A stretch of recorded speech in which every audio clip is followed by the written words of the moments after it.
our nation as a continent, premier agriculture, large agro-industrial and apply industrial ecology principles to create maximum value. Though through proper product and raw material mapping, life cycle assessment of products and value chains, the strategic industrial linkages, we can build a robust, competitive agricultural and export sector that serves both domestic and international markets effectively. You just heard the president of the Federation of Guinean Exporters, Davis Koboy.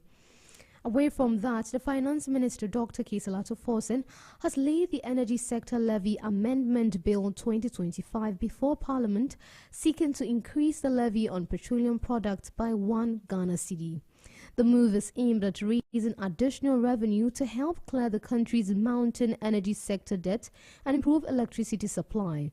According to the minister, Ghana needs at least $3.7 billion to settle outstanding energy debt, which currently stand at 3.1 billion cedis. He further explained that government will also require an extra $1.2 billion to buy fuel for thermal power generation to ensure stable power supply throughout 2025.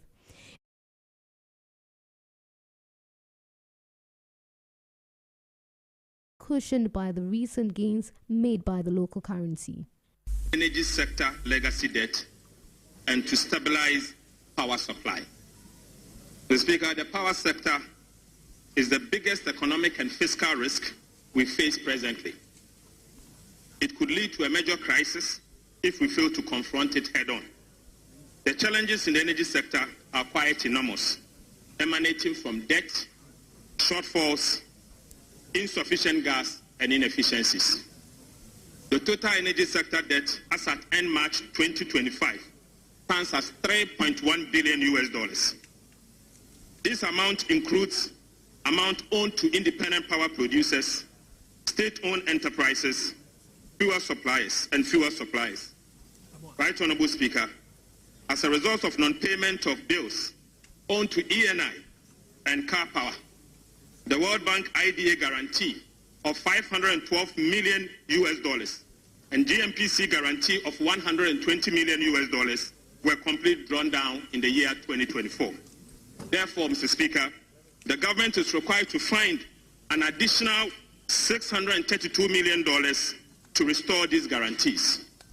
Mr. Speaker, a minimum of $3.7 billion is needed to clean up the overall energy sector indebtedness for us to have a clean slate.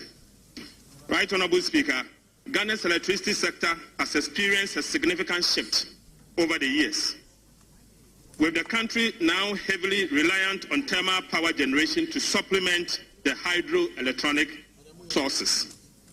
The cost of liquid fuel to power the thermal power plant is not included in the current electricity tariff build-up, resulting in a significant revenue shortfall for the procurement of liquid fuels. Still in the Finance Ministry, Dr. Kieselatu Forson says government has released 2.7 billion Ghana cedis to the Ghana Education Trust Fund, GET Fund, to help address funding challenges facing the free senior high school program. Dr. Forson made the comment during parliamentary proceedings yesterday, saying the funds are meant to support infrastructure, improve teaching and learning conditions, and ensure the smooth running of the free SHS policy. According to the Finance Minister, the disbursement reflects government's continued commitment to providing free and quality education to all Guinean students. The GET Fund is expected to begin allocation of the funds in the coming weeks. Priority areas include classroom expansion, learning materials, and feeding for students. The Ghana Education Trust Fund, GET Fund, has received a total of 2,710,227,947 Ghana cedis. So, Speaker, 2.7 billion Ghana cedis for the month of January, February, March, and April 2025, all transferred and received by the Ghana Education Trust Fund. As earlier announced in the 2025 budget, funding for the free senior high school program is now fully covered under the GET Fund. Subsequently, the challenges, including feeding, which previously impedes the smooth implementation of the program, have been resolved as a result of the payment that we have made.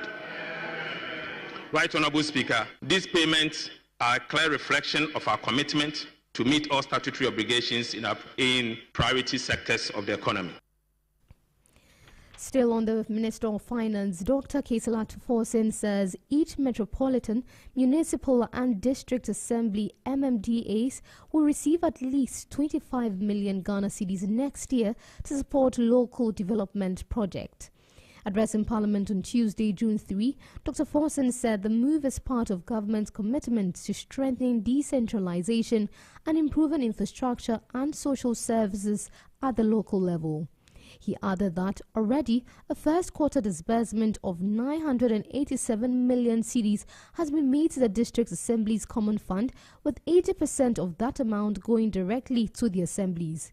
Dr. Forsen urged the assemblies to use the funds efficiently and ensure accountability to benefit their communities. In line with our promise to revitalize the local economy, President Mohammed's administration has prioritized improving financial strength of the district assemblies. I wish to commend members of this House for endorsing, as part of the 2025 budget, government proposal to ensure that a minimum of 80% of allocated district assembly common fund resources are transferred directly to MMDAs. Mr. Speaker, without a doubt, this measure will empower assemblies to drive economic growth at the local level and deepen the process of decentralization. Right Honourable Speaker, through this policy initiative, government is guaranteeing that approximately 6.1 billion Ghana cedis of the 7.57 billion Ghana cedis earmarked for the year 2025 will be disbursed directly to local assemblies to spur local economic activities at the district level. Mr. Speaker, in view of that, every district assembly will receive a minimum of 25 million Ghana cedis this year. A minimum of 25 million Ghana cedis this year. Mr. Speaker, our resource extends beyond mere release of funds. We have taken decisive steps to ensure that these resources are utilized in line with government economic objectives. Mr. Speaker, as I say, a minimum of 25 million Ghana cedis will go to every district assembly, a minimum. Mr. Speaker, Section 126(3) of the Local Government Act 2016, Act 936, mandates government to determine the categories of expenditure within the approved development budget of district assemblies that must be funded through the District Assembly Common Fund. And that was the Minister for Finance, Dr. Kaisalatu Forsen.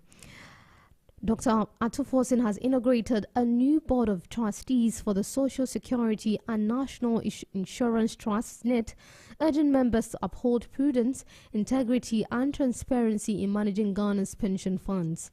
Speaking at the swearing-in ceremony, Dr. Forsen highlighted the critical role of SNIT in securing the future of Guinean workers. He reminded the board of the trust placed in them, noting that their decisions would directly impact the retirement benefit of millions of citizens. Dr. Forsen also assured the new board that the government is current on all financial obligations to SNIT and pledged continued collaboration from the Ministry of Finance to safeguard the fund's sustainability and effectiveness. Chairman of the newly constituted board, Nana Ansah Sraku III, acknowledged the significant responsibility entrusted to the team and affirmed their commitment to delivering on their mandate. Members of the SNIT Board of Trustees. Nana Ansah Sraku III is the chairperson. Other members include Thomas Nyanko Ampim, Kwesi Afrebaini, Amasewa Bonsu, Michael Bozombil, Dr. Emmanuel Edusakodie, Abdul Mumin Bana, Salamatu Brahima Mahama, Thomas Tanko Musa, Benjamin Aka Otu, Frank Odum, and Gifty Adishetu Mahama Bira. Away from that, the Paga Youth Movement has expressed strong support for President John Dramani Mahama's recent directive for the Ghana Air Force Company Limited to seek private investment for the development of a regional airport in the Upper East region through a public-private partnership arrangement. In a statement, the youth group welcomed the initiative as a long overdue opportunity to improve infrastructure and unlock economic potential in the region. However, they are calling for a transparent and technically sound decision-making process in determining the airport's location. The movement is advocating for the upgrade of the existing Paga Navrongo airstrip, described as a tried and tested facility, arguing that it presents the and economically viable option for a regional airport. The Paga Youth Movement expresses our profound appreciation to His Excellency John Dramani Mahama, President of the Republic of Ghana, for his recent announcement directing the Ghana Airports Company Limited to seek private investors for the development of a regional airport in the Upper East region through a PPP, that is, public-private partnership arrangement. We see this as an opportune moment to advance a compelling case for the upgrading of the existing Paga Navrongo airstrip into a full-fledged regional airport. Our advocacy is not a selfish one, but a curiosity as to why the tried and tested Paga Navrongo airstrip cannot be upgraded. It is a call on the government and potential investors to consider the most cost-effective, technically feasible, and economically viable approach to achieving the vision of a regional airport anywhere in the Upper East region. You just heard a representative of the Paga Youth Movement. To our last story for the bulletin, the Kanishi market is now under a 24-hour security and safety monitoring system as part of efforts to prevent fire outbreaks. Deputy Marketing Manager Robert Jerry Agbevime says the measure is a direct response to the recent rise in fire incidents across markets in Accra. Speaking in a media interview, Mr. Agbevime explained that both security personnel and a dedicated maintenance team are always on site, keeping constant watch over the facilities have been installed at key locations. The maintenance team is trained to detect any early signs of smoke and take immediate action before it escalates.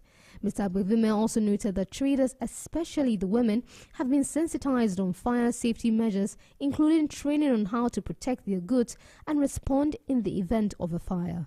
We run a 24-hour service as far as our maintenance team and then the security teams are concerned. And so we have security personnel on duty 24/7. And so they ensure that every now and then there's somebody manning the entire market. All the shops, we ensure that they are closed. Nothing is left unattended to.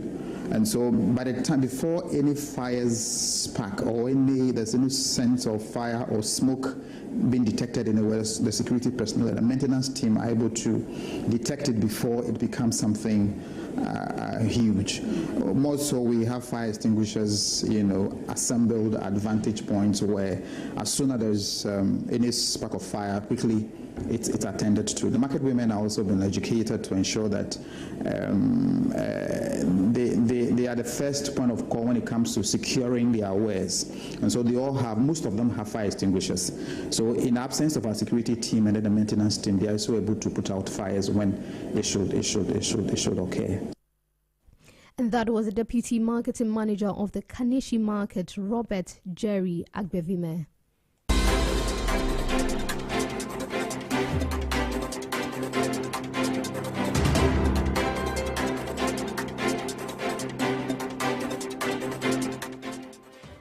Before we go, let's take a recap of our top stories. President Mahama has pledged to address Federation of Associations of Guinean Exporters exclusion from key export boards. And also, Finance Minister has proposed new levy on fuel to reduce energy sector debt.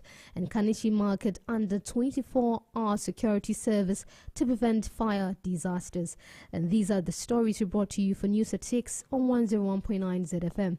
You can visit www.zmultimedia.com for more news. You can also follow us on all our social media platforms, ZFMGH on Instagram, Facebook and X, and Z Multimedia on TikTok and YouTube. I am Samuela Inchi. Thanks for listening. Up next is the Business Breakfast on Zed.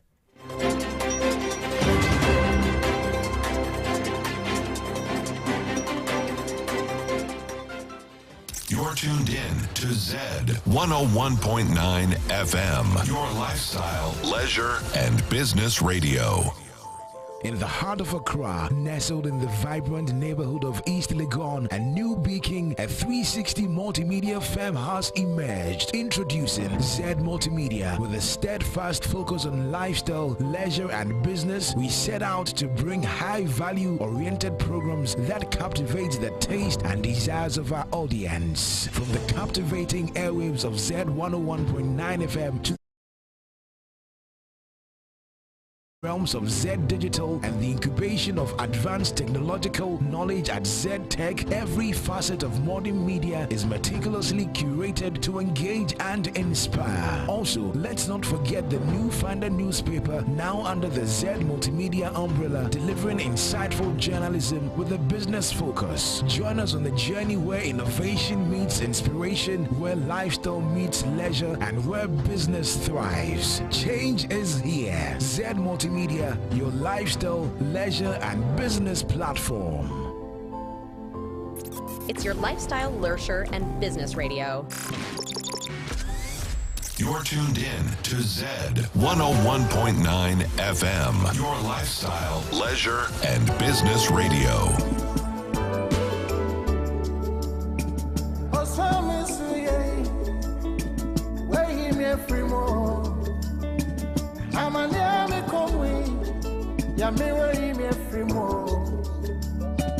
Yes, so feed your man. Yet, I'm a man. You can't tell me, come me so sad. Maybe you're our bravo. So, what are you?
tuned in to Zed 101.9 FM, your lifestyle, leisure, and business radio.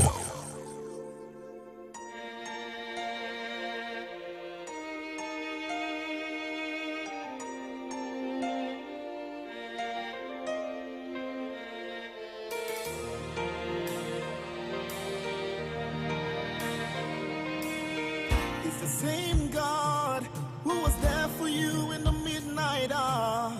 It's the same God who is able to wipe your tears away. It's the same God who was there in time of lack and want.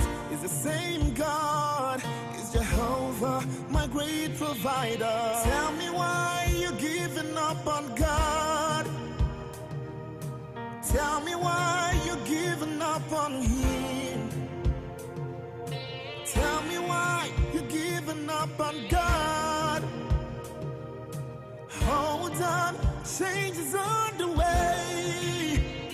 Ebesina, chukunon so, ogini bunso bugi, imana dia tigide. One nemo, jides yeke, hichayagie, chukadiga twasi, agadiri gima.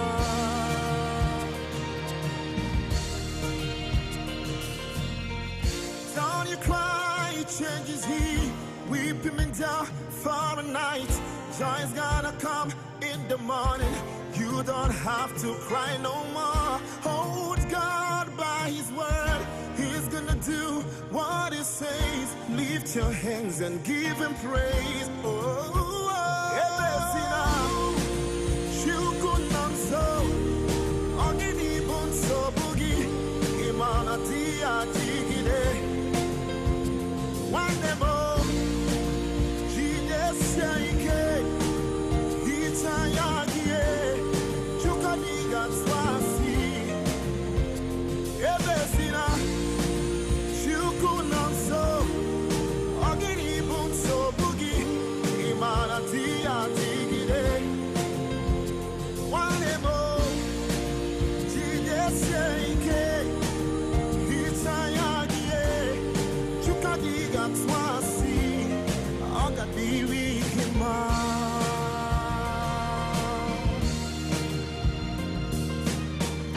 I know you've been crying, I understand.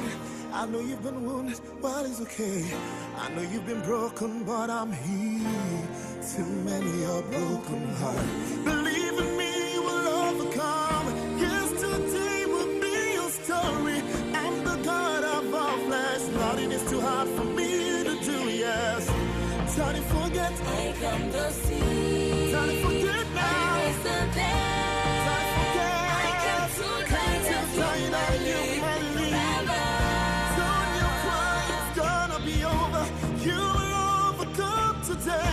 Wipe your ways and give Him all the praise.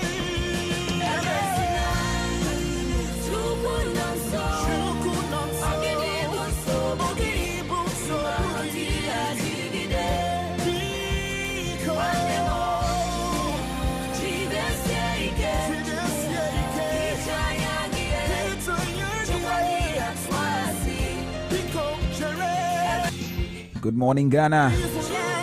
Ebezina by prayer.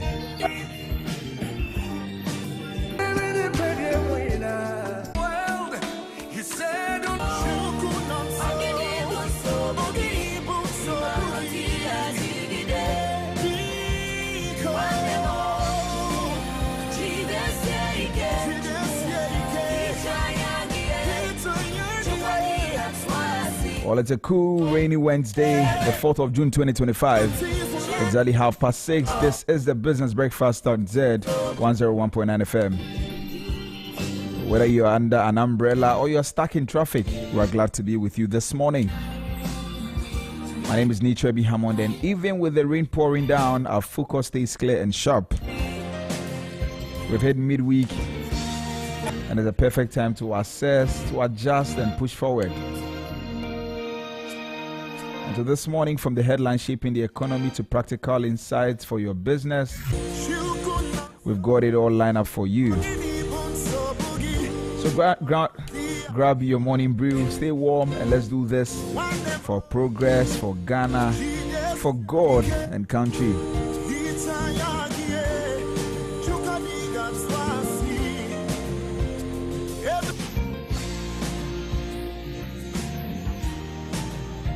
All right, let me run you through what we have for you this morning.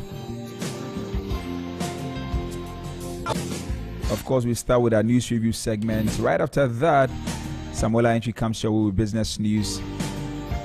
And then quickly, we get into Sports Flash with Lukman Evergreen Moomin.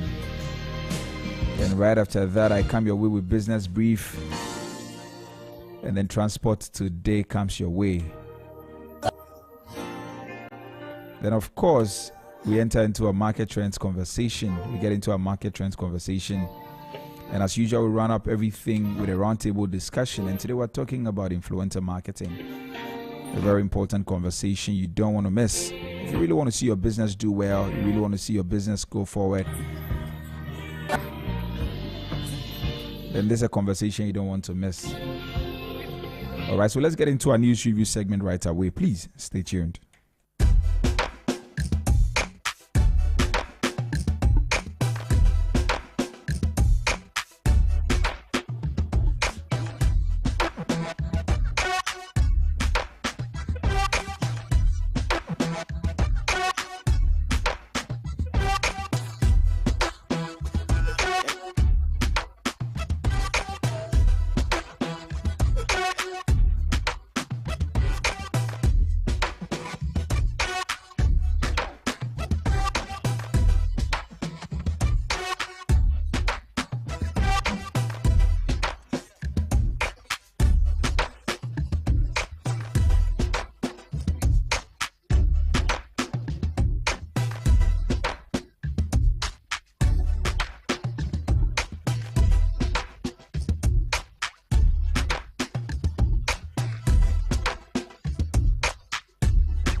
All right, thank you very much for making time to be with us this morning.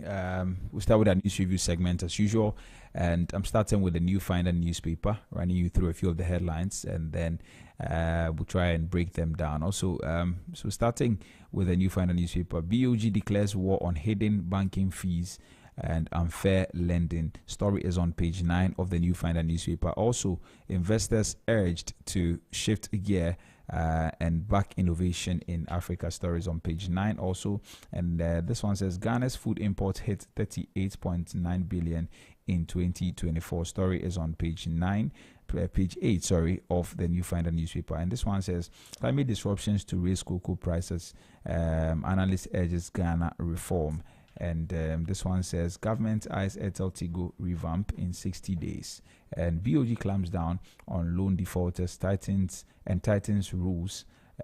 Also, Japan pledges funding for Volivo bridge in Ghana's infrastructure drive. And government calls for accurate data in 2025 business survey. 11% of voters admitted taking money in 2024 elections. GIMPA KAS survey. And also, Education Minister calls for polytechnics nationwide and transparent use of university fund. Billion Ghana cedis to boost free SHS program. And also, government to disburse 25 million Ghana cedis per MMDAs in 2025. And fuel price cuts not enough for consumers. This is coming from COPEC. And Mahama sets cedis real value at 10 to power sector. And OSP to charge NPO officials over 280 million Ghana cedis scandal. And Ghana's food. Okay, this one says Ghana is Africa's gateway to global trade. And that is coming from President Mahama. And also, cocoa farmers demand 70% share of FOB price. And Ghana Gold Board launches crackdown on gold smugglers. And this one says that Gates pledges $200 billion fortune to Africa's health and education. And tariffs discounts Tariffs and discounts drive for 16% May sales again. And okay, these are a few of the headlines on the New Finder news in the New Finder newspaper. We're going to try and break a few of them down, or just read portions of that for you. Let me run you through some other headlines. On myjoyonline.com, the top story says Parliament approves new 1 cedi fuel levy after minority walkout. And also OSP is terrorizing Ken Oforiatta, coming from Professor Ansa Asari. And High Court showdown, Bryce Simmons demands 38 fact admissions of Ibrahim Mahama. And this one says NASPA coordinating secretary slams NSA over undue interference in Ashanti region elections. And also, you promised to bring Ken Oforiatta in May. Where is he? Mahama Yariga slams Afenyo marking. And this one says that OSP flew out to meet Samuel Mahama. Same approach should apply to Ken Oforiatta, coming from Bafo. And this one says Oforiatta's legal team losing public sympathy. And that's from Professor Ansa Asari.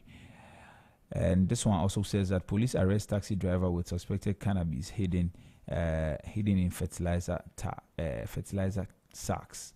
And on City Newsroom, it says that Parliament approves 1 Ghana cedis fuel levy hike to address energy sector debt.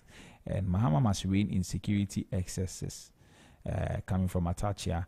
And also this one says, don't abandon the party that can save Ghana, Ashanti NPP to grassroots. And government risks shooting itself in the foot with fuel tax, coming from COPEC. And government seeks 1 Ghana cedis fuel levy hike to save energy sector. And defamation, this one says, Bright Simmons files motion for Ibrahim Mahama to admit key facts. And I won't shoot anyone from anti-corruption probes. That is coming from President Mahama. And Supreme Court overturns High Court ruling in BSU OSP legal battles. Statutory funds for Q1 fully disbursed, coming from Ato Forsen. And also this one says that, where is Oforiatta? Ayariga questions Afenyo marking. And while Circuit Court jails notorious armed robber for 18 years. And these are a few of the headlines on City Newsroom. On the international front, this one says IDF says routes to Gaza aid centers are combat zones at sites closed for day. And also Trump 50% tariff on metals come into effect. And this one says that South Korea's new president has a Trump-shaped crisis to avert. And on CNN, it says that China has a tight grip on global pharmaceuticals.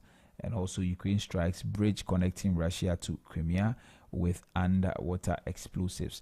All right, these are a few of the headlines this morning. Let me try and highlight a few of them, and then we continue. Okay, so BOG declares hidden war on banking fees and unfair lending. Let me read a portion of that story. It's on page 9 of the New Finder newspaper.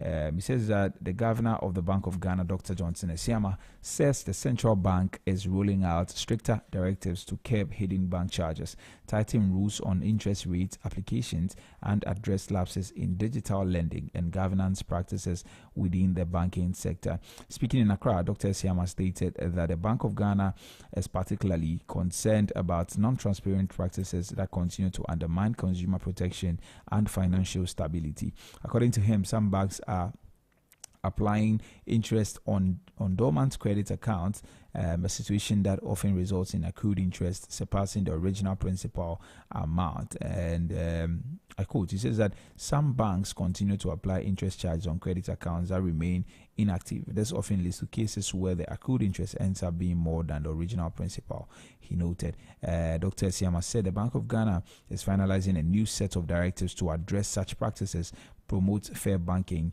and enhance transparency across the industry. These measures, he said, will also focus on regulating digital lending platforms, some of which operate without sufficient consumer safeguards.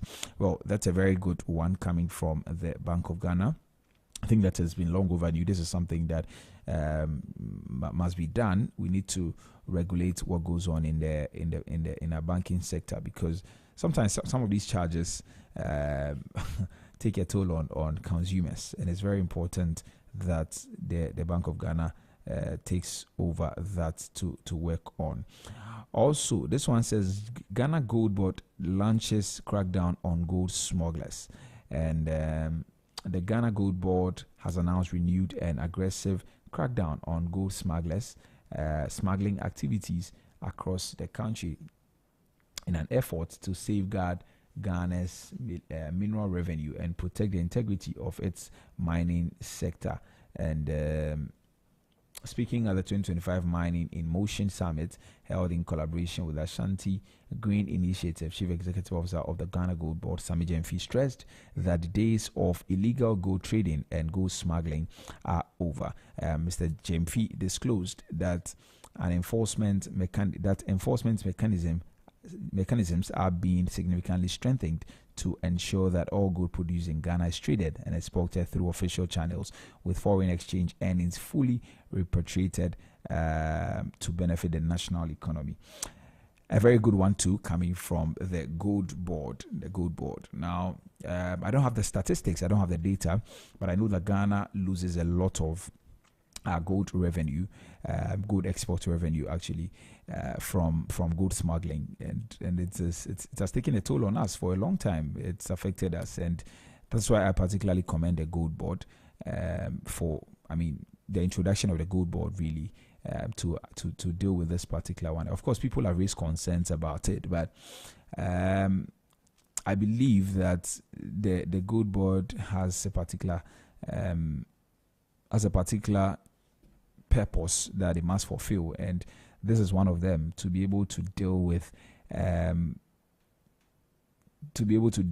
we losing some revenue from our gold exports, and I think that is a good one. It's good that the CEO Sammy Jemfi says that they're going to crack down on this gold smugglers. I think that's also been very long overdue, and we need to do that with speed. And also this one says that investors urge received gear and back innovation in Africa. The African investments landscape is undergoing a quiet but powerful transformation, and industry experts say it is time for investors to look beyond the traditional. Speaking during a recent webinar hosted by Protoseed Ventures, investor at Velocity Digital, Margaret Ntambi, urge African investors to embrace a generational shift towards alternative investments, particularly venture capital and innovation-led enterprises. According to Ms. Ntambi, while traditional assets such as land, real estate, and treasury bonds have historically dominant African portfolios, the emerging wave of younger investors, both locally and in the diaspora, are increasingly drawn to high-growth sectors that drive real economic impact. And she says that I don't think that there is a generational shift underway. I do think that there is a generational shift underway where younger investors are recognizing how investing in local companies can create jobs, make products more accessible, and ultimately build wealth in our economies. She said that the challenge, however, lies in bridging the knowledge gap. Ms. Ntambi noted that many traditional investors remain cautious about venture capital due to unfamiliarity with its risk profile and long-term nature. She says that I'm not saying give up your real estate or land, but diversify. Consider allocating 5% or 10% of your wealth to this new space. Absolutely, I think that's a good call as well. From Margaret Ntambi, she is she's an investor at Velocity Digital, and she's urging African investors to embrace a generational shift towards alternative investment, particularly venture capital and innovation-led enterprises. Yesterday, I briefly touched on the fact that getting capital in this country, and not just in this country, across the whole of Africa, is quite difficult, and the statistics speak for itself that we haven't been able to secure a lot of funding in the past few years when it comes to businesses and all of that. So it is very, very important that we invest we look at investing in companies here. But of course, one aspect that we also need to look at is the fact that we're going to be able to get the returns that we expect. Now, globally, venture capital funding fell from $681 billion in 2021 to just about $285 billion in 2023. And that's more than 50% drop in 2 years. Here in Africa, the story is even more dramatic. In 2022, African startups raised $6.5 billion. In 2023, that's dropped to $2.9 billion, which is a 55% decline. And so we can see that this is actually something that is going on around us. There's a decline in revenue for businesses. And that is why I think Margaret is calling for investments in these spaces so that we can create more jobs and also get more revenue and stay in business. Now, so in Ghana, for instance, only 1.2% of total African startup funding landed here last year. And it's very, very interesting. Only 1.2% of total African startup funding landed here last year. So it means that all over Africa, the funding that we got as a continent in terms of startup funding was just the entire funding that we got, Ghana got just 1.2% out of that, which is very, very, very small. And so I will also add my voice to that call that let's invest in venture capital and innovation-led enterprises here in Africa and also in Ghana. So that's a very good call coming from Margaret Intambi. She's an investor at Velocity Digital, and she's urging African investors to embrace venture capital and also venture capital investments and also innovation-led enterprises. Well, that is that for that. Let me look for other stories that we could actually touch on. And this one says that Ghana is Africa's gateway to global trade, and President John Dramani Mahama has reiterated Ghana's strategic advantage as a global trade gateway, calling on exporters to fully capitalize on the country's geographic position to boost international commerce. He made the remarks when a delegation from the Federation of Association of Ghanaian Exporters paid a courtesy call on him. President Mahama emphasized that Ghana is a country closest to the intersection of the equator and the prime meridian, which meets just offshore the port city of Tema. And he said this gives Ghana a unique edge in global logistics and export efficiency. And this is what he said. He said our location means we are closer to the rest of the world than countries in the far east or far west. We can get our produce to European markets in 6 hours, to the Middle East in 8 hours, and to North America in 9 hours. That's a significant advantage. Right. So, all of these things are glaring. We sit in the middle of the world, and we should be able to do business with everybody that surrounds us, which is a very, very important one. But what do we see as a country? Do we see a lot of trade relations, specifically in terms of exports? Do we see it's skyrocketing or not? Interestingly, Ghana's food imports hit 38.9 billion in 2024, and that is actually probably sharply opposite what we're trying to push for. 38.9 billion. If you look at the stats prior, you realize that we imported more food last year than the previous years. So maybe I should just read a portion of that story as well. It says that Ghana's import bill ballooned to 38.9 billion Ghana cedis in 2024, an increase of 12.2 billion Ghana cedis over the previous year, raising fresh concerns about the country's over-reliance on imported staples, despite making significant strides in food exports.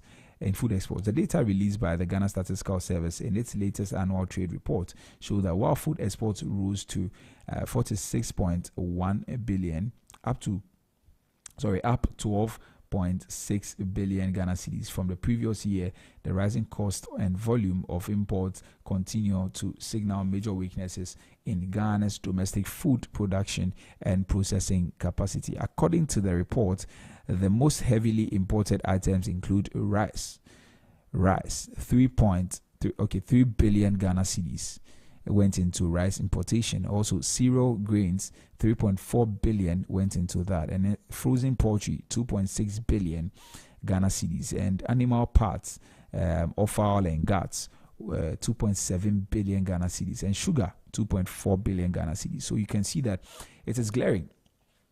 It is glaring that a lot of us, the country really is heavily items, and that is something that we must watch. And these particular 5 commodities that I mentioned: cereal, rice, cereal grains, rice, frozen poultry, animal parts, sugar, all of these things are they accounted for more than a quarter of the entire food imports bill.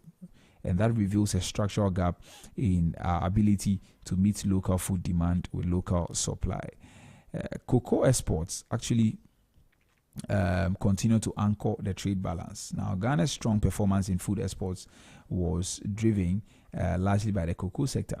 Now, in 2024, raw cocoa beans generated 14.9 billion Ghana cedis, while cocoa paste and butter fetched 6.6 billion Ghana cedis and 3.2 billion Ghana cedis, respectively.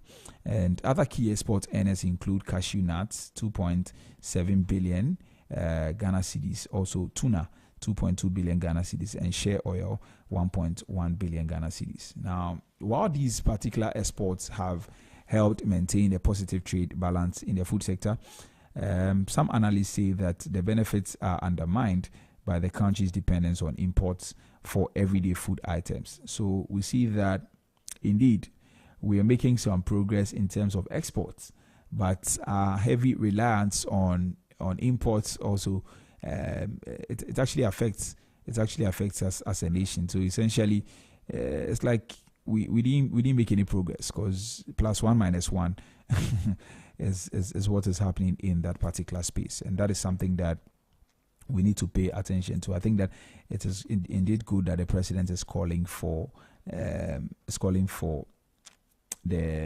highlighting Ghana as Africa's gateway to global trade, and so the need for us to come and invest back here. And look, this one is coming from COPEC. They are saying that fuel price cuts not enough for consumers. The Chamber of Petroleum Consumers, COPEC, has criticized the latest fuel price cuts at the pump, describing them as inadequate and unreflective of prevailing market dynamics. According to COPEC, the marginal price drops do not align with the recent strengthening of the Ghana cedi and favorable global oil market trends, which should have translated into more significant relief for consumers. Executive Secretary of COPEC, Duncan Amwa, told the press that despite the reduction, several oil marketing companies, OMCs, are still retailing petrol at prices exceeding 12 cedis per litre. A level he says is difficult to justify based on current ex-refinery prices and Ghana's fuel tax structure. Well, that's a very major one, a very big one that we need to speak about. The fuel price, we expected that prices are going to drop below 12 cedis, but as we speak, there are some OMCs that are still retailing their petrol price at above 12 cedis, and that's a very big blow, because globally fuel prices have come down. Globally, when you check the data, you realize that fuel prices, compared to what we saw somewhere in January, now it is dropping. Fuel prices have dropped significantly, and so it must reflect. So in as much as we're talking about the Ghana cedi, that is not the only thing that is fueling is calling for a price cut, right?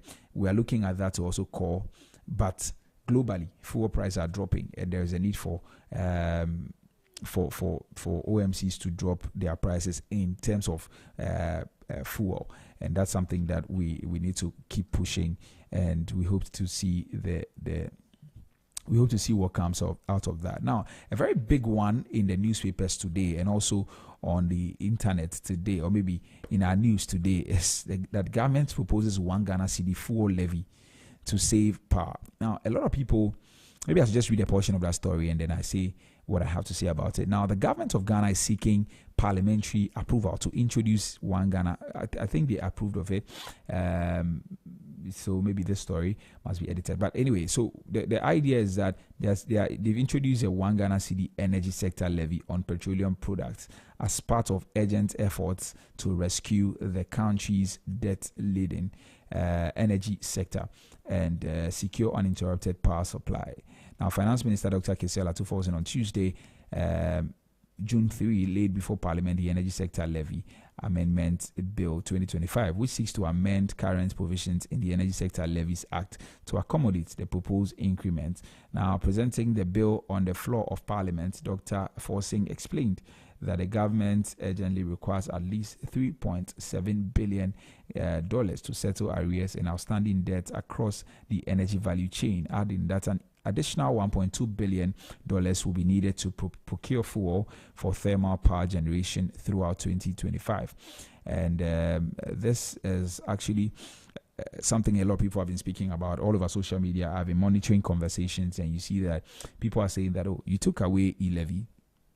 You took away e-levy only to introduce another fuel levy or energy sector levy, which a lot of people find quite problematic. But there's a section of Ghanaians, I mean, from what I have seen, who also think that it is needed if indeed we need some money to which is targeted at the energy sector, because a lot of us rely on energy.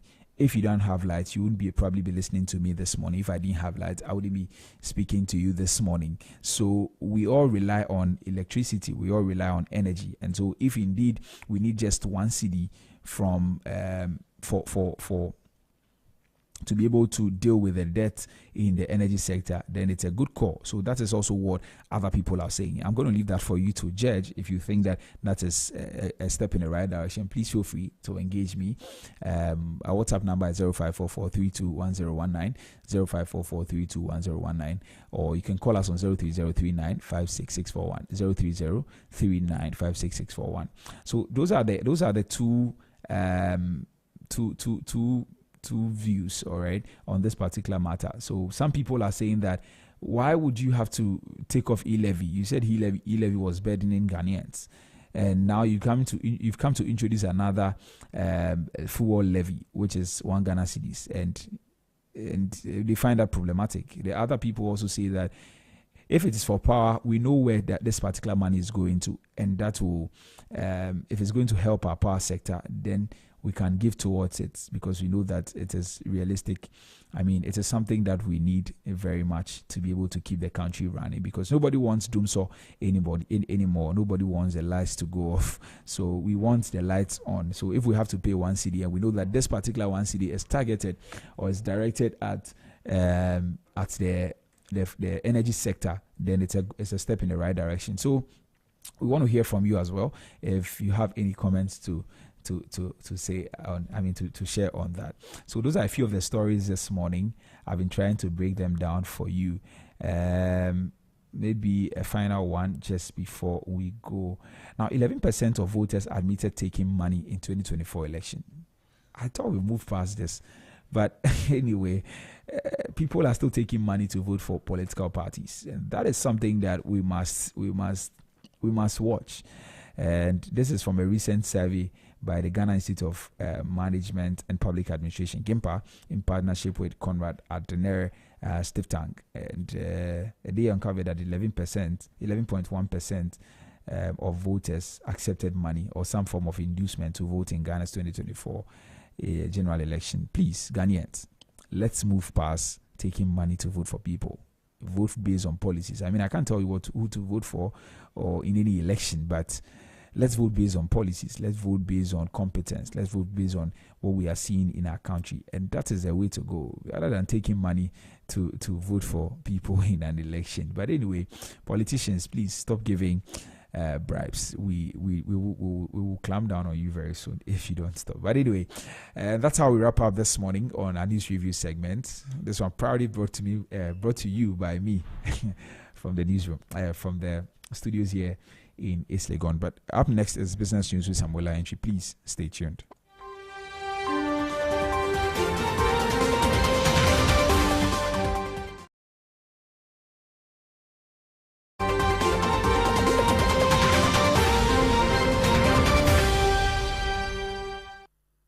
Hello and welcome to the business news segment on Business Breakfast on Zed. I am Samuela Inchi. Let me take you through our top stories. Ghana signs 28 million Ghana cedis grant agreement with Japan to boost human capital development. And also Bank of Ghana rolls out major banking reforms to strengthen sector oversight. And Kuma clarifies fuel pricing amid cedi gains. Let's settle for the details. Ghana has signed a 28.6 million Ghana cedis grant agreement with Japan to support human capital development through the Japanese Grant Aid for Human Resource Development Scholarship Program. The deal, valued at 402 million yen, was signed on June 3, 2025 at the Ministry of Finance in Accra. Finance Minister Dr. Kesalato Forson, who signed on behalf of Ghana, said the program forms part of the country's effort to strengthen institutional capacity and build a resilient public sector. He also hinted at an expected improvement in Ghana's sovereign credit ratings, indicating progress in the country's economic recovery. The Japanese delegation, led by Executive Senior Vice President of JICA, Miyazaki Katsura, reaffirmed Japan's long-term commitment to Ghana's development and described the JDS program as strategic in grooming future leaders and driving institutional reform. The signing marked the launch of the third batch of the fourth phase of the scholarship program and reaffirms the strong ties between Ghana and Japan. The Bank of Ghana has announced sweeping regulatory measures aimed at restoring local decision-making in foreign-owned banks, improving asset quality and strengthening consumer protections, especially in the rapidly growing digital financial services sector. At a recent post-monetary policy committee meeting in Accra, Bank of Ghana Governor Dr. Johnson Pandit-Asiama outlined a comprehensive reform agenda to address weaknesses in the country's financial system. One major change is a new directive that will require boards and management teams based in Ghana to retain full authority over key lending and risk decisions. This is in response to growing concerns that important decisions are being outsourced to foreign offices, limiting local accountability. Banks will soon need prior approval to delegate such responsibilities abroad. Institutions failing to comply could face sanctions or reviews of their directors under existing corporate governance rules. The central bank is also moving to tackle high levels of non-performing loans or NPLs. A directive expected soon will require banks to write off fully provisioned loans that have no realistic recovery prospect. A cap of 10% NPLs as a share of total loans is set to be enforced by December 2026. Stricter loan restructuring rules, mandatory collateral recovery, and monthly NPL disclosures are part of this effort. Notably, banks will be required to publicly name willful defaulters in their financial statement. In the area of consumer protection, the Bank of Ghana plans to cap fees on cross-currency card transactions and ensure customers are fully informed before completing payment. The regulator is also taking aim at hidden charges and interest on inactive credit accounts, which often leave customers with ballooning debt.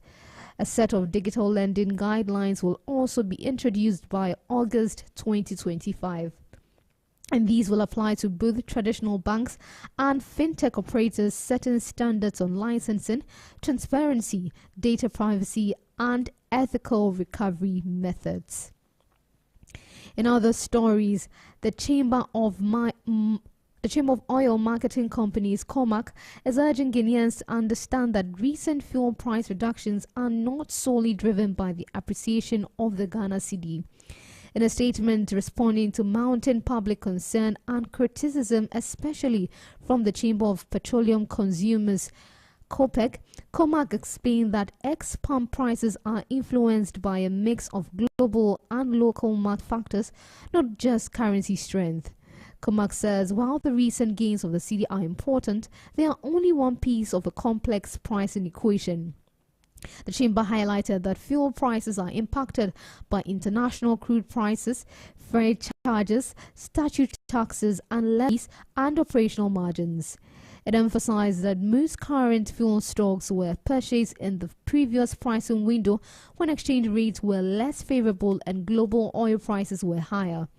Comac further explained that with many oil marketing companies and LPG dealers operating on monthly inventory cycles, price changes tend to lag behind macroeconomic improvement.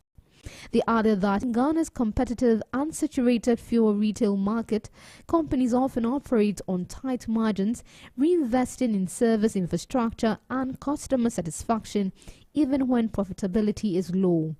Despite criticism from COPEC, who labeled the latest price cut as inadequate, COMAC reaffirmed its commitment to complying with National Petroleum Authority regulations, including strict pricing transparency and oversight.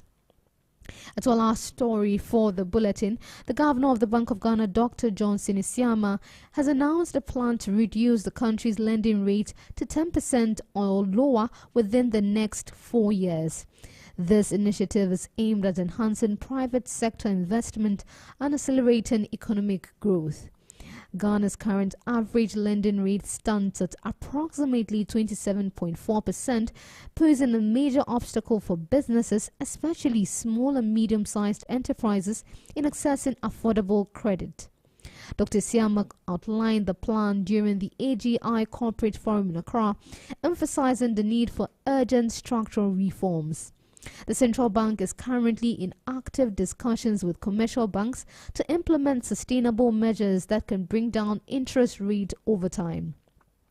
He called for greater collaboration within the banking sector and encouraged more industry-led effort to reform lending practices. According to him, banks should play a proactive role in shaping the future of the financial sector, with the central bank acting as a regulator and facilitator. The governor also reaffirmed the bank's commitment to ensuring macroeconomic stability. He pointed to positive indicators such as declining inflation and a more stable exchange rate as key enablers of low interest rate environment. President of the Association of Ghana Industries, Dr. Humphrey Ayim Dake, welcomed the Bank of Ghana's target. He urged that the country's improving economic indicators be translated into measurable relief for businesses to help consolidate recovery efforts. If achieved, the central bank's lending rate target could significantly improve Ghana's credit environment, boosting business competitiveness, attracting capital, and supporting long-term national growth. And that's what we have for the business news segment on Business Breakfast on Zed. But before we go, let's take a recap of our top stories. Ghana has signed 28 million Ghana cedis grant agreement with Japan to boost human capital development. And also, Bank of Ghana rolls out major banking reforms to strengthen sector oversight. And the Chamber of Oil Marketing Companies, COMAC, has clarified fuel pricing amid cedi gains. You can get more business news on www.zmultimedia.com. You can also follow us on all our social media platforms, ZFMGH on Instagram, Facebook and X, and Z Multimedia on TikTok and YouTube. I am Samuela Intri. Thanks for listening. And up next, a Sports Flash with Lukman Evergreen Moomin. The stage is set for something special. It is time to go racing. Go on that show! Oh wow! Oh wow! LeBron James with no regard for human life. You couldn't write a script like this. Here's Metzer. This is Moses Williams. Kudos! The Korean joy did not last for long. Oh my gosh, kudos. Set back for Partey. Oh yes! Oh yes, Thomas Partey!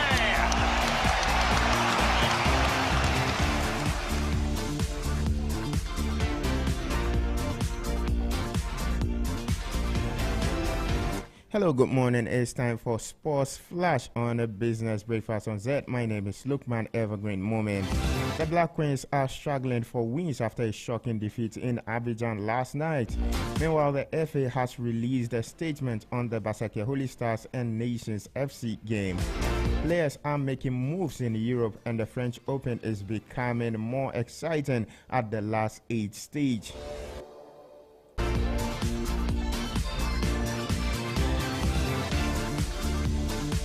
Well, we begin with the senior women's national team, the Black Queens of Ghana. They suffered a narrow 1-0 defeat to Ivory Coast on Tuesday night in Abidjan, wrapping up their 2-game friendly series ahead of the 2024 Women's Africa Cup of Nations in Morocco. It was a disappointing end to the series for coach Kim Las Boykegreen's side, who had thrown away a 3-1 lead to draw 3-3 with the Ivorians just 3 days earlier. Away from the women's national team to the men's senior football national team. The Minister of Sports and Recreation, Kofi Adams, has commended the performances of the Black Stars in the Unity Cup games. After back-to-back wins against Chad and Madagascar in the World Cup qualifiers in March, the senior national team regrouped in London for the Four-Nation tournament at the GTEC Community Stadium. Ghana suffered a 2-1 defeat to Nigeria in the semi-finals before recording an emphatic 4-0 win against Trinidad and Tobago to finish third at the competition. Former Black Stars coach Charles Koblana Kuno has expressed satisfaction with Otto Addo's recent posture, despite widespread criticism from Ghanaians over the team's failure to qualify for the Africa Cup of Nations in Morocco. This marks the first time in 20 years that Ghana will not feature among the 24 teams at the tournament. And here is CK Akuno. So yes, he went through some difficult moments, but clearly you can see that now he's very calm. I saw him the last time we played, and his body language, everything has changed, which is positive, and I'm happy for him. And so we need to support him. We need to give him that calmness, so he can have the ability to reason, think deeper about the game, because it's not that easy. It's not that easy at all. Well, CK Akuno has been in Otto Addo's shoes before and understands what the coach has been going through. Now, FIFA high performance specialist Faisal Chipsa believes the emergence of several new players in Ghana's squad during the 2025 Unity Cup has given the Black Stars technical team plenty to think about ahead of the next assignment. Christopher Babonsu, Caleb Yerenchi, Mohamed Fuseni, and Lawrence Ejekum were among the youngsters who shone at the tournament in London. The Black Stars will next face Chad and Mali in the World Cup qualifiers in September. To the Ghana Premier League, Midiama SC head coach Ibrahim Tanko has voiced his growing frustration with refereeing standards in the Ghana Premier League following his side's narrow 3-2 defeat to Kumasi Asante Kotoko. While acknowledging his team's strong effort in the high-stake encounter, Tanko refrained from directly criticizing officiating decisions but made it clear his dissatisfaction with how the match unfolded. I think I'm very proud of my boys, and when you look at how we started, we created a lot of chances. After the first goal, we should have gone up 2 or 3 goals. But, I mean, the situation that changes the game, I don't want to talk about it. So, let's continue. I don't want to talk about referees. I mean, it's frustrating. Look at the foul we have before they go and get this penalty. So, and the referees took their decision, and we have to accept it. Well, that was a frustrated Ibrahim Tanko speaking after the 3-2 defeat to Kumasi Asante Kotoko. Now, the Ghana Football Association has disclosed that it is investigating the violence that broke out during the Premier League Matchday 33 encounter between Basake Holy Stars and Nations FC in Enyinase. Nations FC decided to discontinue the match after a second penalty was awarded Holy Stars, leading to a melee from the two sides. Now, the FA, in a statement released on Tuesday, confirmed they are thoroughly looking into the events of last Sunday and will deal with the culprits accordingly. To the transfer market, Brentford have signed goalkeeper Calvin Kelleher from Liverpool to replace Netherlands stopper Mark Flecken, who has left the Bees to join Bayer Leverkusen. The move for the Republic of Ireland international is for an initial £12.5 million, which could rise to £18 million with add-ons. And Flecken has been sold for a fee in the region of £8 million to the former Bundesliga champion. Manchester United are expected to open talks with Brentford over striker Brian Mbeumo. United head coach Ruben Amorim is prioritizing signing additional striking firepower this summer to bolster his misfiring attack. Inter Milan and manager Simone Inzaghi have parted company by mutual agreement 3 days after their Champions League final thrashing by Paris Saint-Germain.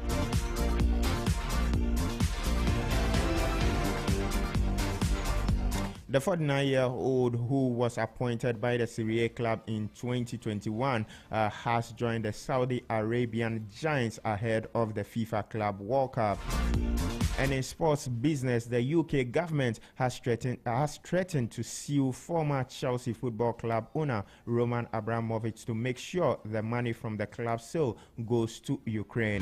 The £2.5 billion in proceeds have been frozen in a UK bank account since the sale, with Abramovich sanctioned after Russia's full-scale invasion of Ukraine in February 2022. Now, the UK government wants the money to be for Ukrainian humanitarian aid, but Mr. Abramovich has said he wants it to go to all victims of the war in Ukraine. Away from football to some tennis news, and defending French Open champion Carlos Alcaraz produced a dominant display to beat 12th seed Tommy Paul and reach the semi-finals at Roland Garros. The second seed needed only 53 minutes to establish a two-set lead, losing only one game in the process. Here is an excited Alcaraz after that game. It was I could close my eyes and everything went in. You know, I mean, it was like my feeling today was unbelievable. It was, I mean, I was trying to hit, you know, every shot at my 100%, no matter what, not thinking about anything else, just hitting forward. And yeah, today it was one of those matches that everything went in. So I just, I just pleased with everything. Unbelievable. Well, that was Carlos Alcaraz receiving some cheers from the fans at the French Open in Paris.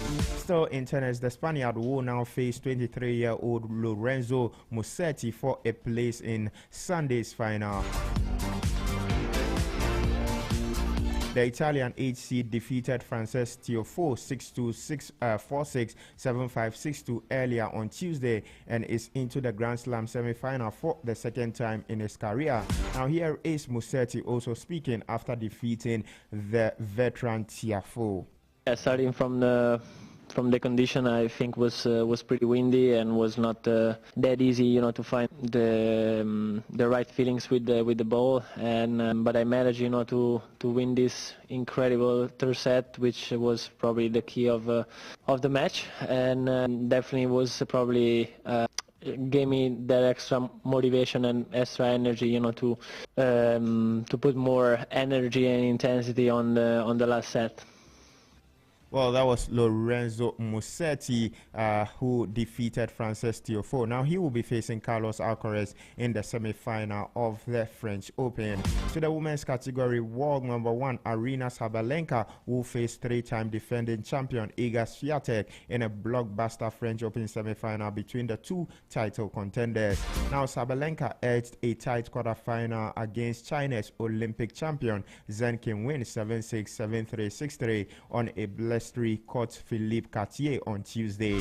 Now Poland's Swiatek then came through 6-1, 7-5 against Elena Vitolina to set up the fascinating last four encounter.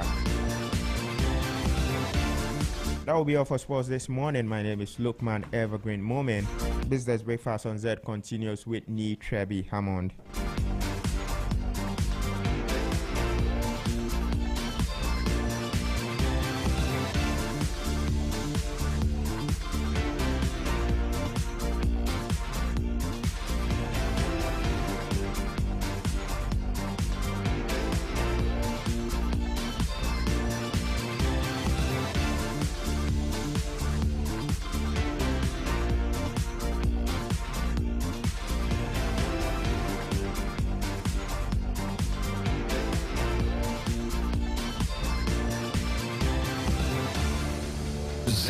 101.9 FM.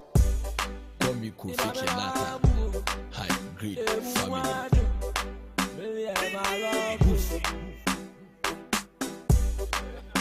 I say, loyal.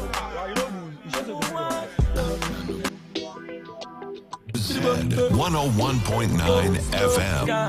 You look to see. Slow down. One step at a time. Slow down. Slow down. Life will be simple like ABC. Now should be the math and height to the chemistry. Adi, we are seeing a man now will she be. Intima wabre when you go to Wendy. All I want peace na harmony. Friends to be na family. That's a minya. Dia wombodini.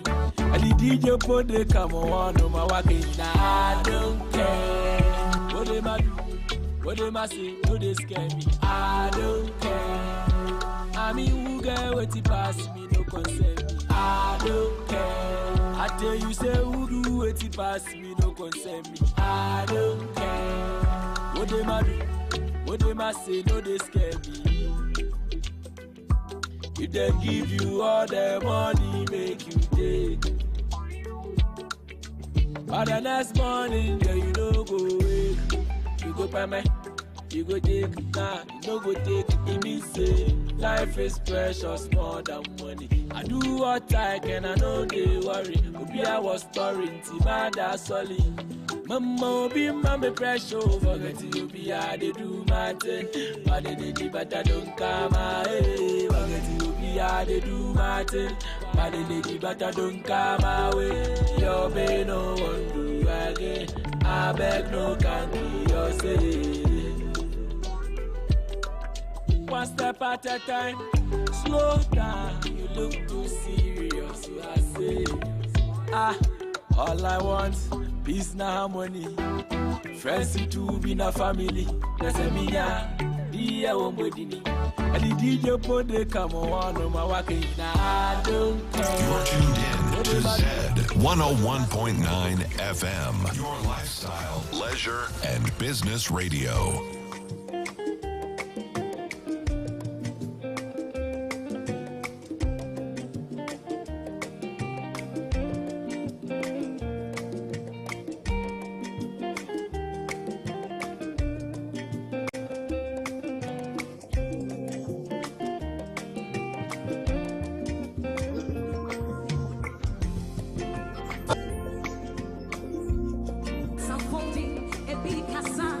Epi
All right, thank you very much for staying with us here on a Business Breakfast on Zed 101.9 FM.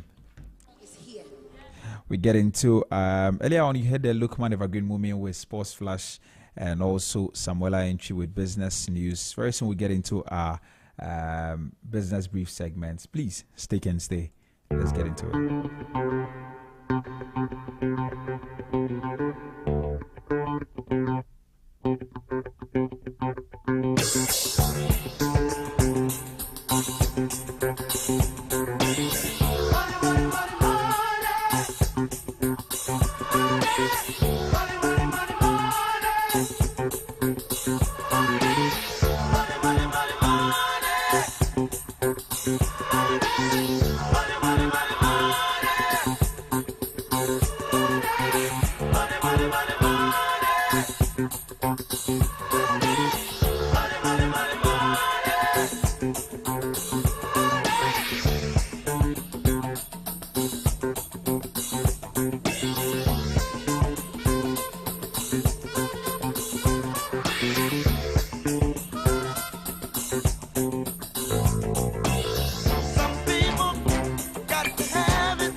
All right, thank you very much for staying exactly 7:30. This is a Business Breakfast on Zed 101.9 FM. And this morning, I hope that you've had some coffee, because today we're diving into something very hot. We're talking about influencer marketing. It's all around us.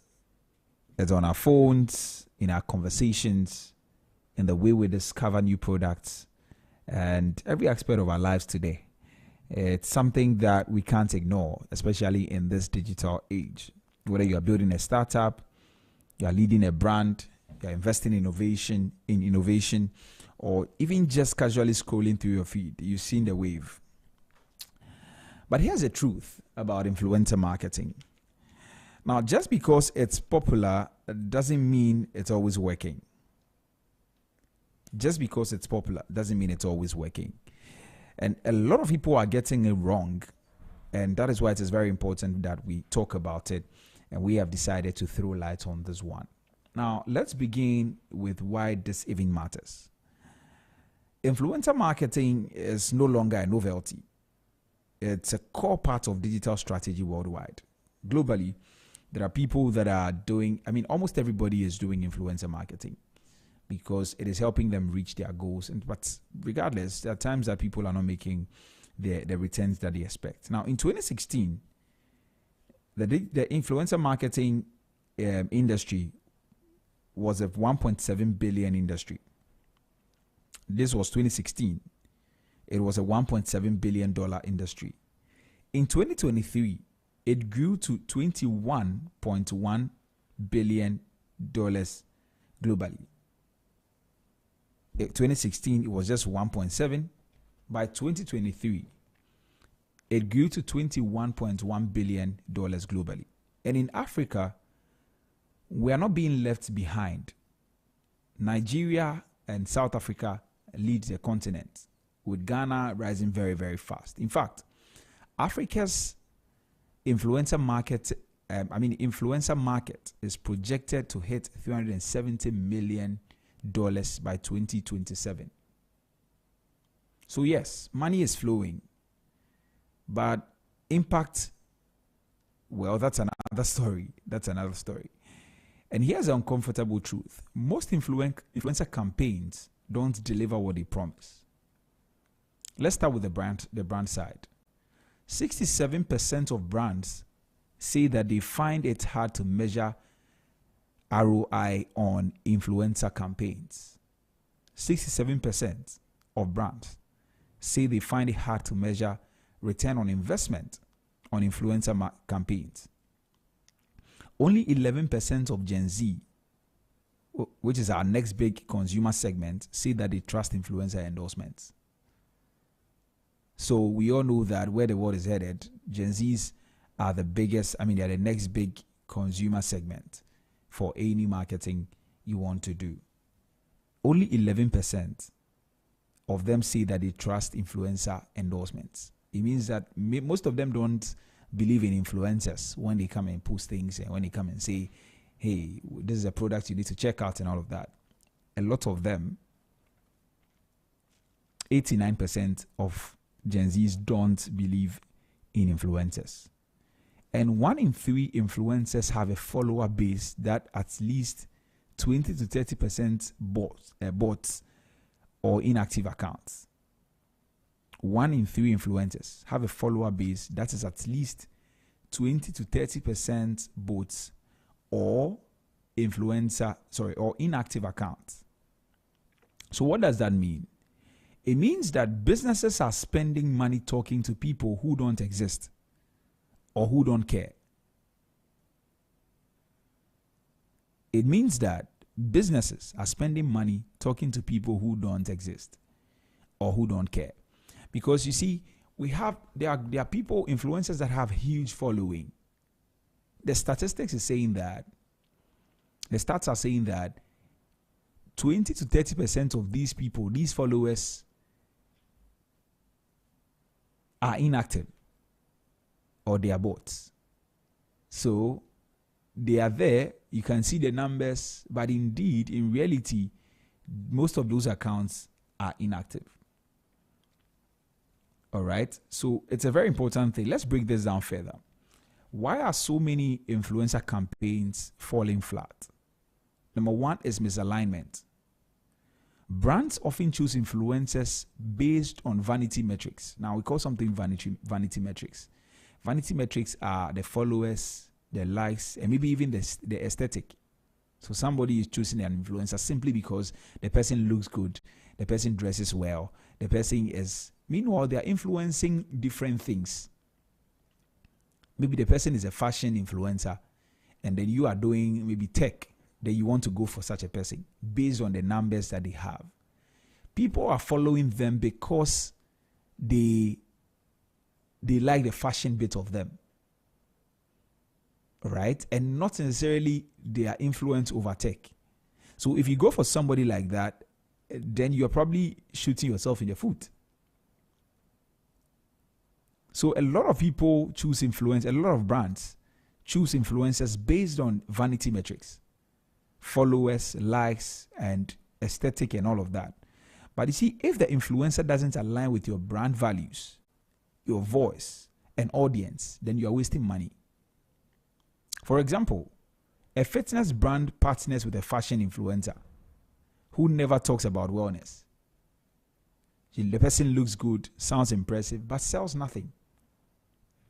Because at the end of the day, you are a fitness brand.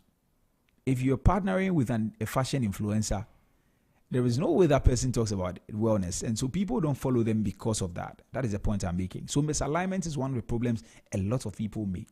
We're going to get into details when I have the experts to join me to talk about this. This is just my 1% I'm sharing with you. There's also the lack of authenticity. Audiences are smart. They can spot a fake plug from a mile away. So when influencers promote products they don't use, don't believe in, or can't even pronounce, the trust erodes. Because I've seen a lot of them on social media. You see that this particular thing, the person hasn't used it. So for the most part, you see that maybe the person has a clean skin, or maybe they take care of themselves well. They've never tried your product. But as a brand, you think that, okay, this person has a skin that is very nice. And so you quickly go and reach out to them. And then you want to do business with them because their skin is already doing fine. And so you want to sell your skincare product and you just give it to them. They've never used it. And then they have to sell it for you. There's a lack of authenticity. Now, according to a Stackler survey, 86% of consumers say that authenticity is critical when deciding what brands they like and support. 86% of consumers, they say that authenticity is critical when deciding what brands they like and support. So a lot of people are doing businesses with brands people don't find authentic because it doesn't look like this person has used this particular thing before. And one of the ones that we've heard in recent times, we've seen influencers who are selling waist trainers and all of that. I'm not saying waist trainers don't work, but for most of them, they've done BBL and all of those things. I don't even know the names they give to those things. They've gone to do it outside the country, and then they are selling products that actually make it look like they got those shapes or whatever from those waist trainers. So people are beginning to see that, oh, then these things are false. It is not authentic. And it's a major thing that we need to look at. Another problem or another reason why many influencer campaigns fail is that there are no clear KPIs. Too many campaigns are launched with no clear goals beyond more exposure. But what does exposure mean? Does it mean engagement, traffic, conversion, sentiment? If we can't measure that, we can't improve it. If we can't measure that, we can't improve it. So many people are launching campaigns with no clear KPIs. They just feel like this person has views or this person has a lot of following. So let me just give this thing to them to share for me. And that is all. So that is one of the problems. Another thing is poor collaboration. Sometimes the brands actually script everything and it feels robotic. Other times, influencers go rogue and miss the message entirely. So a balance is key. Co-creation works better. And that's something that we have to look at. Now, let me flip the script. That was for the brands. When influencer marketing works, it's magic. When it's done well, businesses are seeing $5.78 billion return for every $1 spent. And that's better than many ad formats out there. So here's what winning looks like. Here's what winning looks like. You need to know your objective before you start. So have a clear strategy. Are you driving sales? Are you raising awareness? Are you growing a community? That is the thing that you need to know before you get into that. Also, the right influencers and not just the loudest. Choose the right influencers and not just the loudest. Micro influencers. So there are different grades of influencers. There's micro influencers. Micro influencers are those with 10,000 to 100,000 influencers. Often, the stats say that they have 60% higher engagement than celebrities. So it's not really about reach, it's about relevance. And we need to pay attention to that. Also, audiences engage with narratives and not sales pitches. Let the influencer tell their story. If it is believable, it will convert. If not, I'm sorry. So authentic storytelling is very, very important because the audiences engage with narratives and not the sales pitches. And also use tools or agencies to track your engagement rates, comment to likes ratio, saves and shares, referral traffics, and not just impressions, not just the likes. You need to measure all of these things, which are very important. Now, a word to our friends on the other side, the influencers. If you're listening to me, you're an influencer, then this is for you. Being influential is not just about being popular. It's about being purposeful. Because influencers need to understand the audience they serve, collaborate with brands that fit their identity, avoid product overload, or they lose trust. And so you need to be transparent about partnerships. Disclosure isn't just ethical, it's good for the business. And we're going to talk about all of that very soon. And they must treat the platforms like a business because it is. So I wouldn't bore you so much. We're going to talk about this into details when we get into our roundtable discussion. It's going to be a very important conversation. I have one person who's on the influencer side, and then another person who actually teaches marketing. So they bring in a lot of experience and a lot of depth. So you want to stick and stay, and then we get into that. But thank you very much. That will be all for transport. That will be all for Business Brief. Up next is Transport Today with Solomon Tetenati. Stay tuned. This is the pre-boarding announcement for flight 3728. Ignition sequence start. 6, 5, 4, 3, 2, 1, 0. All engines running. Liftoff. We have a liftoff.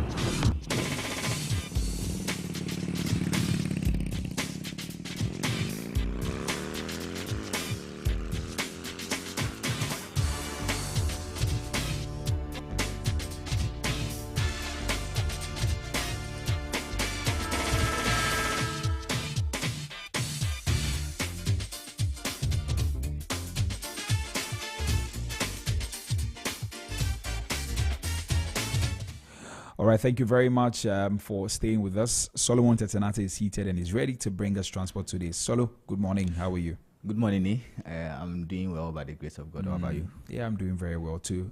Thank God. Yes, that the rain wanted to do one or two things, but it's part of nature, so you can absolutely. Yeah. But I mean, we thank God for the rains, even though it displaces certain people and all of that. Yeah, but anyway, tell us what do you have for what is happening in the skies, and don't tell me about rains. Tell me about the flights and all of that. All right, so I'm taking you through the flight schedules for Passion Air and then Africa World Airlines. But I'll start with Passion Air, and I'm starting with Passion Air Accra to Kumasi. Passion Air Accra to Kumasi, the morning schedules are 6:20 a.m., 9 a.m. and 11:40 a.m. Passion Air Accra to Kumasi, the morning schedules are 6:20 a.m., 9 a.m. and 11:40 a.m. And then the afternoon schedules are 1:50 p.m. and 2:20 p.m. 1:50 p.m. and 2:20 p.m. And then the evening schedules are 6:10 p.m. and 7:20 p.m. 6:10 p.m. and 7:20 p.m. So Passion Air Accra to Kumasi, we have 7 flights available for the day. We have 3 in the morning, 2 in the afternoon, and then 2 in the evening. It takes 50 minutes to get to your destination, Passion Air Accra to Kumasi. Now, Passion Air Accra to Takoradi, the morning schedule is 6:20 a.m. and then the afternoon schedule is 4:20 p.m. The morning schedule is 6:20 a.m. and then the afternoon schedule is 4:20 p.m. Passion Air Accra to Takoradi. There's no evening flight for Passion Air Accra to Takoradi, but it takes 50 minutes to get to your destination. Passion Air Accra to Takoradi. Accra to Sunyani Passion Air. It has only one flight available for the day at 9:10 a.m. 9:10 a.m. and it takes 1 hour to get to your destination. So that's the schedule for Accra to Sunyani. Now, Accra to Wa Passion Air, it has only one flight available for the day, and it's at 9:40 a.m. 9:40 a.m. Passion Air Accra to Wa. It takes 1 hour 40 minutes to get to your destination. Accra to Tamale Passion Air Accra to Tamale. The morning schedule is 6 a.m. and then the afternoon schedules are 12:20 p.m. and 4 p.m. The morning schedule is 6 a.m. and then the afternoon schedules are 12:20 p.m. and 4 p.m. Accra to Tamale Passion Air. There's no evening flight for Accra to Tamale Passion Air, and it takes 1 hour 20 minutes to get to your destination. So these are the flight schedules for Passion Air. Let's look at Africa World Airlines, how their schedules also looks like today. So Africa World Airlines Accra to Kumasi, the morning schedules are 6:20 a.m. and 8:40 a.m. 6:20 a.m. and 8:40 a.m. and then the afternoon schedules are 2:20 p.m. and 4:40 p.m. 2:20 p.m. and 4:40 p.m. and then the evening schedules are 6:50 p.m. and 7 p.m. 6:50 p.m. and 7 p.m. Africa World Airlines Accra to Kumasi. It takes 40 minutes to get to your destination. Now, Accra to Takoradi Africa World Airlines, the morning schedule is 6:40 a.m. and then the afternoon schedules are 2:10 p.m. and 4:30 p.m. The morning schedule is 6:40 a.m. and then the afternoon schedules are 2:10 p.m. and 4:30 p.m. Africa World Airlines Accra to Takoradi, and it takes 40 minutes to get to your destination. Now, Accra to Tamale Africa World Airlines Accra to Tamale, the morning schedules are 6:30 a.m.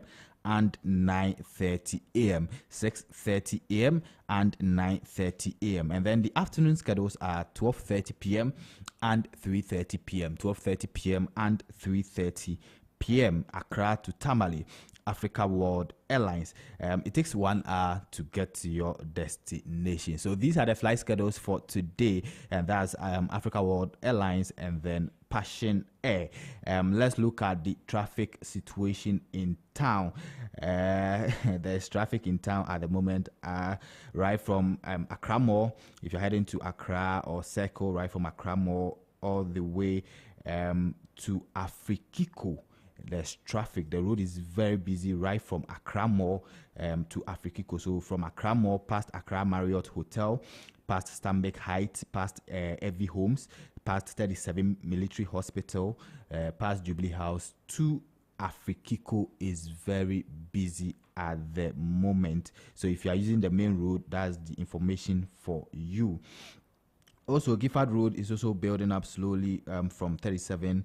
It's building up slowly on the Gifford Road heading towards Burma Camp, or if you are going to La or Teshi, any of these environs, the road which is coming the road from 37, I mean, and that's the Gifford Road, is very busy around the Embassy Gardens, but it's building up from 37 Military Hospital. So that's the traffic situation over there at the moment. Independence Avenue is also building up slowly from the Accra Ghana Temple past MTN Ghana to the Ridge Roundabout. It's building up slowly. It's not that busy, but it's too early to think that there won't be a traffic on that stretch. It's building up slowly, and the traffic is smooth. So maybe you can use it now, but later it might get busy on that stretch. Ring Road is also busy at the moment. Ring Road is very busy at the moment. If you're on that stretch heading towards Circle, is very busy at the moment, right from where Paloma Hotel is located, past the MTN office, past the NS Chemist Limited head office, to the Kwame Nkrumah Circle is very busy at the moment. Now, the Nsawam Road, if you're coming from Accra, if you're coming from Amasama, using the Nsawam Road on the Accra, on the where Caprice is located, where Caprice is located on Nsawam Road is also busy at the moment. Caprice Pass, where ABC Transport is located, where Car Care Service Circle, Telecel Ghana Office Circle branch to the overhead is very busy at the moment on the Nsawam Road. So that's also the traffic situation over there at the moment. Jolu is also busy at the moment on the Jolu stretch, right at where the Fiesta Royal Hotel is located, is very busy at the moment. If you are coming from La Paz, or if you are coming from Achimota, if you get to Jolu, you are going to experience some traffic around where the Fiesta Royal Hotel is located. Also, Legon Bypass is busy at the moment. Legon Bypass is also busy at the moment. Joining the Jolu Road is very busy at the moment. So that is the traffic situation in town. Let's look at what is trending in the aviation sector. So United Airlines has officially finalized a deal with the Chicago Department of Aviation to add 5 more gates to 8 operations at Chicago O'Hare International Airport, and that's what is coming from the United Airlines camp. And the move comes ahead of a summer that is expected to see record numbers of flights and air travelers passing through O'Hare's doors. So United will now have 95 gates total at the O'Hare after its traffic growth in 2024. And so this is coming from the United Airlines. So American Airlines, which has 59 gates at ORD, as it filed a lawsuit, is an attempt to deny the gates to United, according to a report coming from WGN TV. So this is what is trending in the aviation sector. And thank you so much, Ni, for having me today. That's all for transport today. All right, thank you very much. Solomon Tetenati is my colleague here, and he brought us transport today. All right, we'll get into our market trends conversation very, very soon. Emmanuel Boating, our in-house economic analyst, will be joining me for this one. But we'll take a quick break. When we return, then market trends come your way. Stay tuned. Dream Home. No interest for 2 years. Are you ready to step into your dream? 2 years with no interest repayment. This offers you affordable payments, flexible home purchase plan, quality homes, and lifestyle choice. Choose from a variety of beautiful homes in any of Lakeside Hills clusters. Your future awaits you. Imagine living in a home you love with the freedom to invest in your dreams without the burden of interest. As your CIMG Real Estate Company of the Year for the 4th time, we offer you hassle-free home acquisition. Call us today on 020-477-5040 or 020-141-8622. Don't miss out on this incredible opportunity. Call us now to learn more and schedule a tour for our available homes. TNC Supplied. Make your dream a reality. Lakeside Estate. Quality homes for all.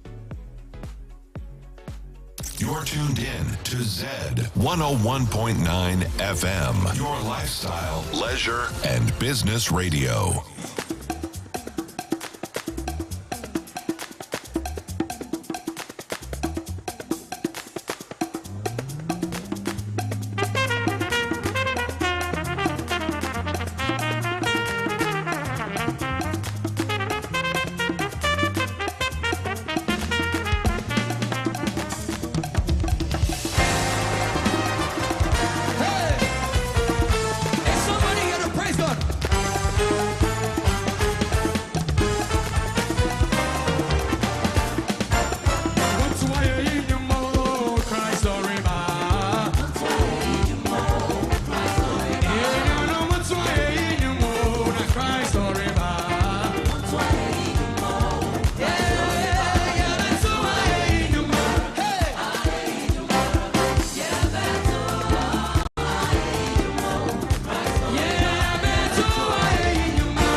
left to right.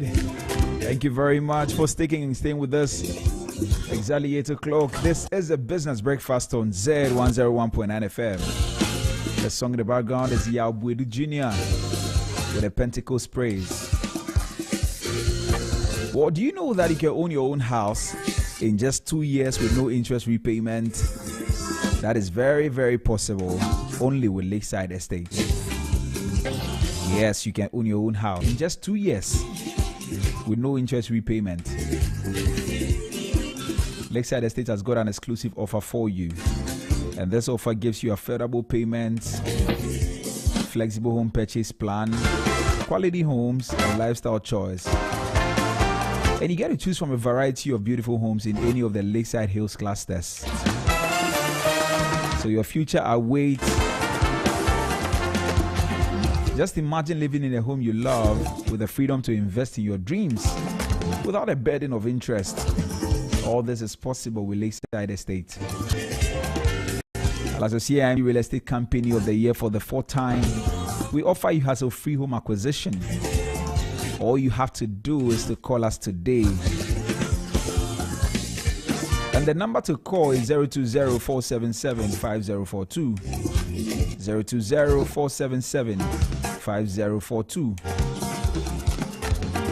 If you call now, you can own your own house in 2027 without any interest repayment. Or 020-477-5040. 020-477-5040. Or 050-1418-622. 050-1418-622. So don't miss out on this incredible opportunity. Call us now to learn more and schedule a tour of our available homes. Lakeside Estate, quality home for all.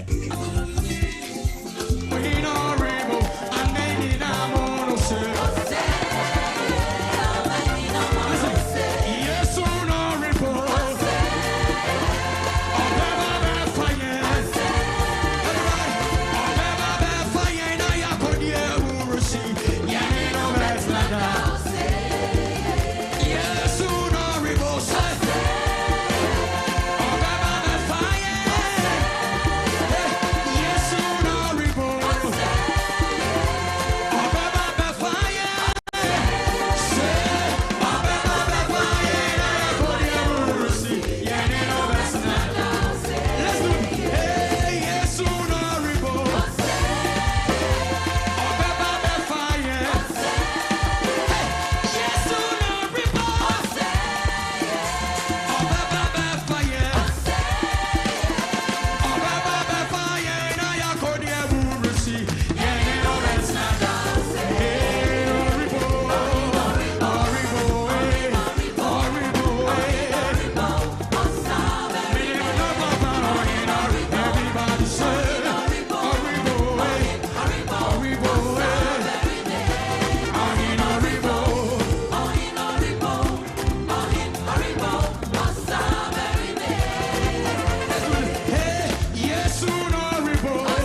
say, let the people say. Everybody say, say, say, say, let the people say. Everybody say,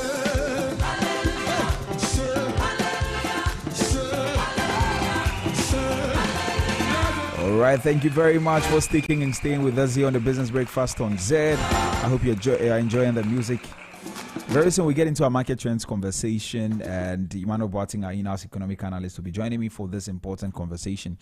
But please don't go anywhere. Let's enjoy this one. When we return, we'll come your way with market trends. Stay tuned.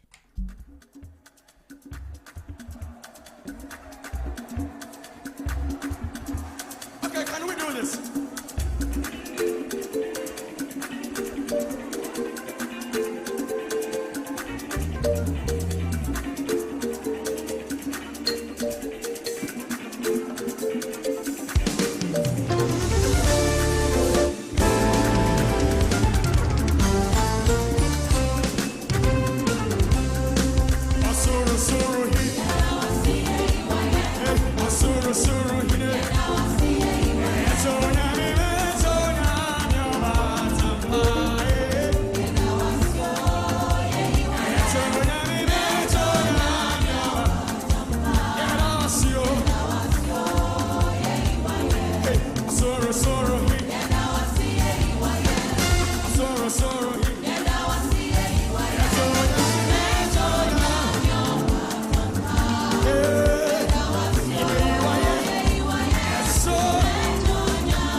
is a rock for me. He does my needs for me. I put my trust in him. I know that Jesus is my Savior. My Lord is a rock for me. Yeah. He does my needs for me. I put my trust in him. I know that Jesus is my Savior. I know that Jesus is my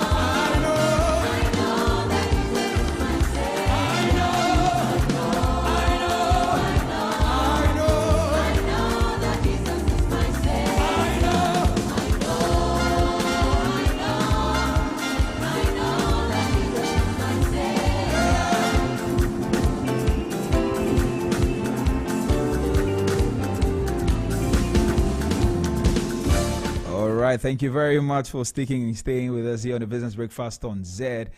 Now time for us to get into our market trends conversation, and I believe that you've enjoyed the music that I played for you this morning. Emmanuel Boateng is ready to have this conversation with me. Today we're spotlighting the African Development Bank's African Economic Outlook 2025. This is a report that was released about a week or two ago, and it focuses on Africa and what we've been doing, our economic outlook going forward into the years to come. I mean, for 20, and then try to understand a few things that were stated in that report.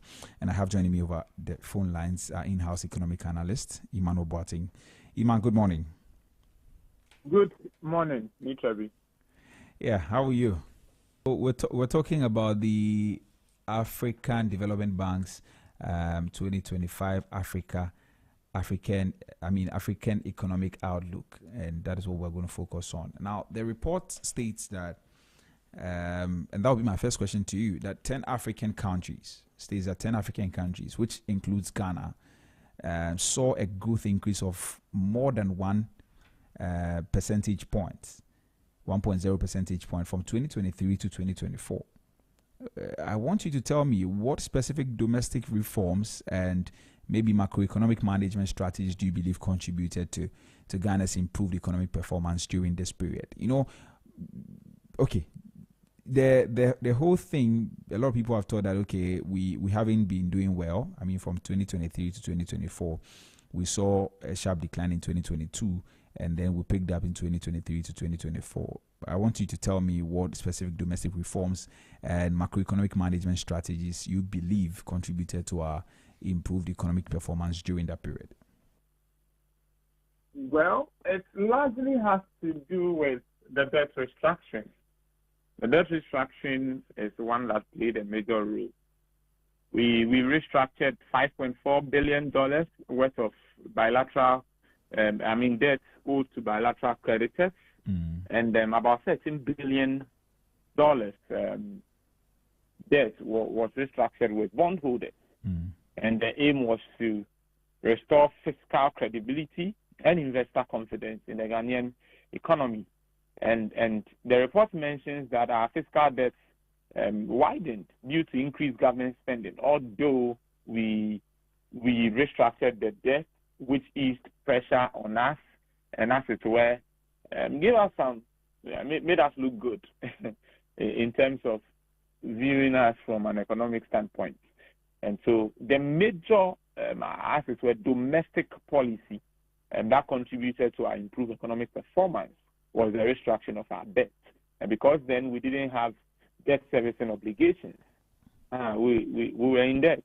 And we've restructured to pay the debt at a certain future time. And so in time zero, right now, we are not under obligation to be paying debt to those we owed.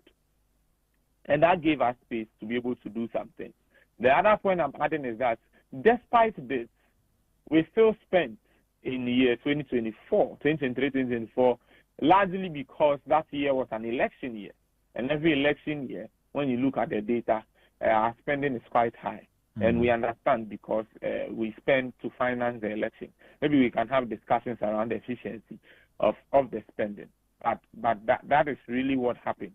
And I know that spending also contributed to some level of deficit and that also affected the performance of our economy.